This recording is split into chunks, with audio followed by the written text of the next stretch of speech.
Hare Krishna. Question: how could Jad Bharat have become attracted to a deer after having renounced the whole world?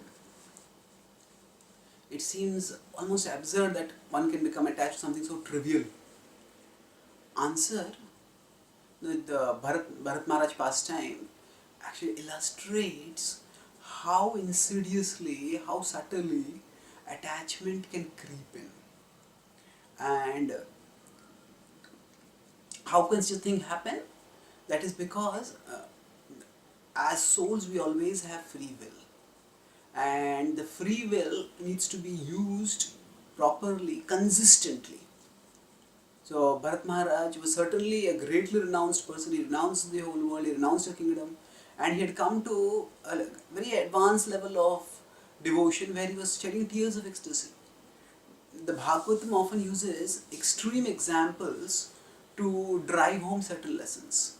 And the lesson of misdirection of attachment is what is being conveyed through the Bhagavatam. So now Bharat Maharaj, he protected the deer when she was sinking, it was baby deer, the fawn when it was drowning, and that is fine. Then afterwards he started protecting that, which is also not necessarily bad, but while protecting he started thinking that protecting the deer is a greater responsibility than doing my sadhana. And then his lamentation when the deer is not visible, he starts thinking, oh, the earth is so fortunate that the earth is able to get the contact of the lotus feet of the deer, but I am not able to get the contact of the feet. So basically whatever mood of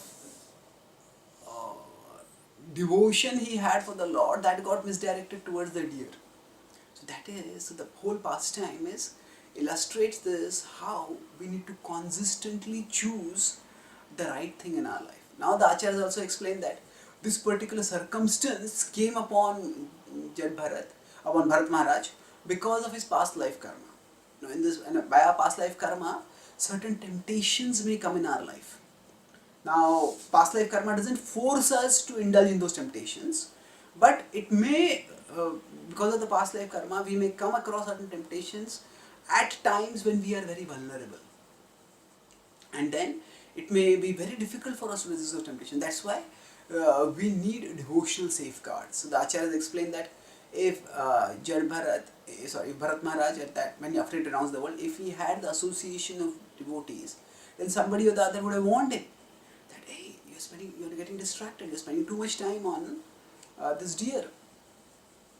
And in that way, he could have been protected. So basically, 3 points are there in this. First is that we always have free will, and there is always the danger that we misuse our free will. And how by giving into some contemplation, giving into some temptation, giving into some attachment, a person can give up something glorious for something relatively ordinary or trivial. That is what is demonstrated in a very graphic and extreme way through this pastime. And yes, the specific, why did Bharat Maharaj succumb like this? The temptation came because of his past karma, and he was not able to resist it. Not because he was not sincere or anything like that. He was very sincere, he was very dedicated, but he did not have the devotional safeguard of association at that time. And that's how he succumbed. So, as sadhakas, we can learn from this and try to make sure that we are not cultivating attachment to trivial things within the realm of bhakti also. Sometimes we may renounce things in the material world, and then we come to bhakti and then we become attached to some position. I want to have this position, I want to be this, I want to be that. And that way, we can also get distracted from our purpose of remembering Krishna and moving towards Krishna. Thank you.